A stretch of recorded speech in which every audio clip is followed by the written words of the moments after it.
Jesus is toe Jerusalem toe vir die Paasfees wat net om die draai was. Die Jode het hierdie fees elke lengte gevier.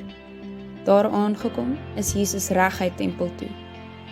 Op die plein wat aan die tempelgebou grens, was die ene bedrywigheid. Die plek was vol handelaars wat beeste, skape en duwe aan die mense verkoop het om as offers te gebruik. Oral het tafels gestaan waar 'n mens vreemde geld kon omruil vir geld wat vir tempelbelasting gebruik kon word. Jesus maak toe 'n sweep uit toue en jaag die hele spul uit die tempelplein uit, skape en beeste in kluis. Ook die mense wat met die geld gewerk het deurgeloop. Jesus het hulle tafels omgegooi en hulle geld die wêreld vol gestrooi. Vir die duiweverkopers het hy gesê: "Vat hierdie goed weg. Hoe durf julle my Vader se huis in 'n mark verander?"